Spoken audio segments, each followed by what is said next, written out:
नमस्कार, prime news पर ground zero देख रहे हैं आप। मैं हूं आपके साथ पूजा मोहन पांडे। बुलेटिन की शुरुआत 4 अहम तस्वीरों के साथ करेंगे। वो 4 अहम तस्वीरें जो तासीर बयां करती हैं आज पूरे दिन की और साथ में देश के भविष्य की भी। आपके जीवन पर क्या प्रभाव रहने वाला है, इन खबरों का समझिए। सस्ता हो गया है पेट्रोल डीजल, लगातार देश में आयात जारी है और लगातार जिस तरीके से सिलसिलेवार तरीके से जहाज आ रहे हैं इंडिया में, उसी तरीके से आम लोगों को यानी कि आपको राहत पहुंचाने के लिए केंद्र सरकार की तरफ से एक्साइज ड्यूटी विड्रॉ की गई है, घटा दी गई है, जिसका असर पेट्रोल और डीजल की कीमतों में देखने को मिला है। और सरकार का मकसद है अफवाहों से ध्यान हटाना, आपके केओस को कम करना।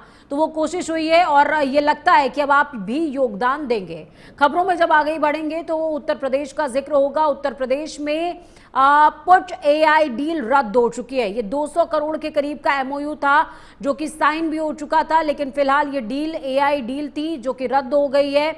इसका क्या कुछ ड्रॉबैक्स हैं या फिर कोई अलग तैयारी कर रखी है उत्तर प्रदेश सरकार ने, इस पर पूरी जानकारी आपके साथ में साझा करेंगे। अब बात करेंगे आज के दिन की, यानी कि रामनवमी की। चैत्र नवरात्रि का आखिरी दिन, नवमी का दिन, रामनवमी का दिन। आज के दिन सूर्य तिलक हुआ भगवान श्री राम का और इसी के साथ इसी के बीच महाआरती हुई है, जिसका हिस्सा प्रधानमंत्री नरेंद्र मोदी भी बने हैं। कह सकते हैं कि सोशल मीडिया के जरिए बने हैं। खबरों में जब आगे बढ़ेंगे तो मध्य प्रदेश का भी जिक्र करेंगे। एक तरफ देखिए पेट्रोल और डीजल की कीमतें कम हुई है तो मध्य प्रदेश की बात करेंगे। मध्य प्रदेश में जहां पर बिजली महंगी हो गई है, किस तरीके से आम जनता के कंधों पर यह बोझ बढ़ता हुआ नजर आएगा, इसका भी जिक्र करते हम नजर आएंगे और आपको बताएंगे कि क्या कुछ इसका रिएक्शन आपकी दिनचर्या पर होगा। चलिए बुलेटिन की शुरुआत करते हैं। युद्ध के बीच केंद्र सरकार ने एक बड़ा और अहम फैसला लिया है। क्या है बड़ा फैसला? पेट्रोल और डीजल की एक्साइज ड्यूटी में कटौती कर दी गई है। डीजल पर उत्पाद शुल्क अब 0 हो गया है। पेट्रोल पर एक्साइज ड्यूटी 13 से घटाकर 3 रुपए कर दी गई है। आम जनता को महंगाई से बड़ी राहत देने की तैयारी सरकार की तरफ से की गई। देश भर में सस्ते होंगे पेट्रोल और डीजल के दाम। वैश्विक युद्ध के चलते गहराते संकट के बीच केंद्र सरकार ने आम जनता को राहत देने के लिहाज से पेट्रोल और डीजल पर एक्साइज ड्यूटी में भारी कटौती की है। यह ऐतिहासिक फैसला है।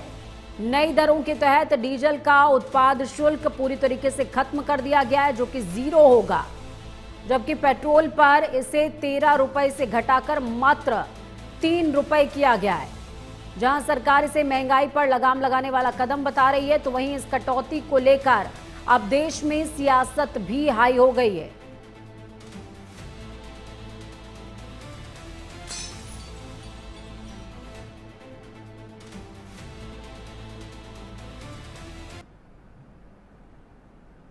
देखिए, माननीय प्रधानमंत्री श्री नरेंद्र मोदी जी ने जो मिडिल ईस्ट का एक संकट खड़ा हुआ है, जिसके कारण से भारत में पेट्रोलियम पदार्थों को लाने की, गैस लाने की जो समस्या खड़ी हुई थी, पहले तो उन्होंने जो एक कूटनीतिक प्रयास सफलतापूर्वक किया और ईरान ने भारत के जितने भी जहाज हैं बिना रोक टोक के उनको भारत आने देने के लिए सहमति दी। ये भारत की विदेश नीति, माननीय प्रधानमंत्री जी के जो वर्ल्ड लीडर की एक छवि है, उसको दर्शाता है कि इस बीच में से वो रास्ता निकाल करके देश के लिए लेकर आए। पेट्रोल में 10 रुपये लीटर की जो कटौती की है और डीजल में जो 10 रुपये लीटर ही लगता था पूरा एक्साइज, उसको पूरा 0 किया है। इसकी जितनी प्रशंसा किया जाए वह कम है। आप एक्साइज ड्यूटी कम करने की बात कर रहे हैं, तो वो जो है गवर्नमेंट ट्रेजरी से ही पैसा जाएगा, तो उसको दूसरी तरह से टैक्स लगा के लोग वापस ले लेंगे, दूसरे कर लगा के वापस ले लेंगे। तो मुझे लगता है कि पूरी तरह से एक राजनीतिक जो है मूव है, जिसमें राजनीतिक फायदा उठाने की कोशिश, जनता की दूसरी तरह से जनता पे बोझ डाल के उसको वसूल लेंगे। कटौती की गई है, लेकिन प्राइसेस तो बहुत बढ़े हुए हैं, महंगाई बढ़ी हुई है। और इस कटौती का क्या फायदा जब मिल ही नहीं रहा है, तो उसमें कटौती का क्या फायदा? ये सरकार तो कह रही है कि पेट्रोल हो, डीजल हो, सिलेंडर हो, एलपीजी हो, हर चीज उपलब्ध है। नहीं, आप देखिए न्यूज चैनल्स के माध्यम से ही हम लोग को देखने को मिल रहा है कि कहीं कहीं 5-5 किलोमीटर तक, कहीं कहीं 1-1 किलोमीटर तक, 3-3 किलोमीटर तक लाइन में लोग खड़े हैं एलपीजी के लिए और पेट्रोल के लिए, डीजल के लिए। तो फिर ये इस कटौती का कोई फायदा है नहीं।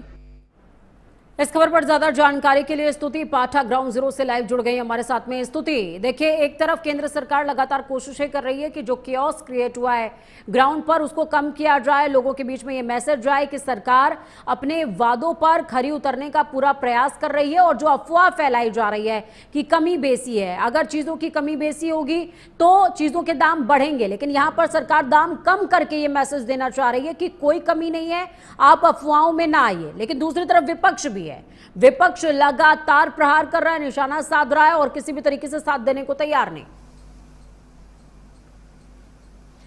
बिल्कुल पूजा, अगर बात करें तो केंद्र सरकार ने जो है मिडिल ईस्ट में जिस तरह से युद्ध चल रहा है उसका संकट जो है भारत में भी पड़ रहा था, तो ऐसे में सरकार की तरफ से बड़ा फैसला लिया है। केंद्र सरकार की तरफ से कहा गया है कि जो पेट्रोल और डीजल है उस पर एक्साइज ड्यूटी जो है वो कम की जाएगी। हाँ, जाकि पेट्रोल पर जो 13 रुपये प्रति किलोमीटर जो लीटर पर जो एक्साइज ड्यूटी थी उसको 3 कर दिया गया है। हालांकि डीजल की बात करें जो 10 रुपये था उसको घटाकर समाप्त कर दिया गया है। तो ऐसे में सरकार की तरफ से एक बड़ा फैसला लिया गया, कहा गया है कि जो आवाम उपभोक्ता है उनको बड़ी राहत मिलेगी, क्योंकि आपको इस तरह समझने की जरूरत है कि अगर कच्चे तेलों के दाम बढ़ते नजर आ रहे हैं तो इसका असर जो है भारत के उपभोक्ता है उन पर भी पड़ते नजर आएंगे। लेकिन जब एक्साइज ड्यूटी जो है कम कर दी जाएगी तो पेट्रोल पंप डीजल जो कंपनियां हैं वो उसको नहीं बढ़ाएंगी और ऐसे में आम उपभोक्ता को बड़ी राहत दी जाएगी। कि विपक्ष की बात करें, विपक्ष लगातार हमला बोलता नजर आ रहा है। विपक्ष की तरफ से कहा जा रहा है कि आम जनता को कोई राहत नहीं है, क्योंकि जो पेट्रोल डीजल के दाम है वो जस के तस बने हुए, सरकार कह रही है एक्साइज ड्यूटी। ग्राउंड रियलिटी क्या है? क्योंकि अगर ग्राउंड रियलिटी की बात की जाए तो ग्राउंड रियलिटी क्या है? क्या लोगों में थोड़ा सा भरोसा सरकार के प्रति पैदा हो पाया है जब दामों में कटौती की गई है? बिल्कुल पूजा, क्योंकि हम जब पेट्रोल पंप पे गए तो हमने देखा कि लोग जो ये कहते नजर आए कि हमें जो है बड़ी राहत मिलेगी, क्योंकि जो एक्साइज ड्यूटी कम होगी तो जो दाम बढ़ने वाले थे वो बढ़ेंगे नहीं, और इसके तहत सरकार का ये बड़ा फैसला जो है उपभोक्ताओं को बड़ा लाभ देता नजर आएगा। हालांकि पेट्रोल पंप भी कहते नजर आए कि अगर सरकार एक्साइज ड्यूटी खत्म करती है तो दाम नहीं बढ़ने की वजह से लोगों को पेट्रोल और डीजल जो महंगा हो सकता था वो महंगा नहीं होगा। तो कहीं ना कहीं इससे बिल्कुल आम उपभोक्ता भी जो है सरकार के प्रति संतोषजनक नजर आए, उनका कहते नजर आए कि जो है सरकार पर भरोसा है, सरकार जो कदम उठाएगी वो जनता के हित में होंगे, क्योंकि मिडिल ईस्ट का जो संकट है उसका भारत पर भी असर पड़ता नजर आ रहा है। लेकिन सरकार पूरी तरह से जनता से जो ये है कहती नजर आ रही है कि आपको पैनिक की सिचुएशन नहीं क्रिएट करनी है। तो कहीं ना कहीं लोग भी अब केंद्र सरकार की नीतियों पर भरोसा जताते पूरी तरह से नजर आ रहे हैं। चलिए, बहुत शुक्रिया स्तुति हमारे साथ जुड़ने के लिए, अहम जानकारी साझा करने के लिए। खबरों के सफर में आगे बढ़ेंगे, राजधानी लखनऊ का जिक्र करेंगे जहां पर 25,000 करोड़ का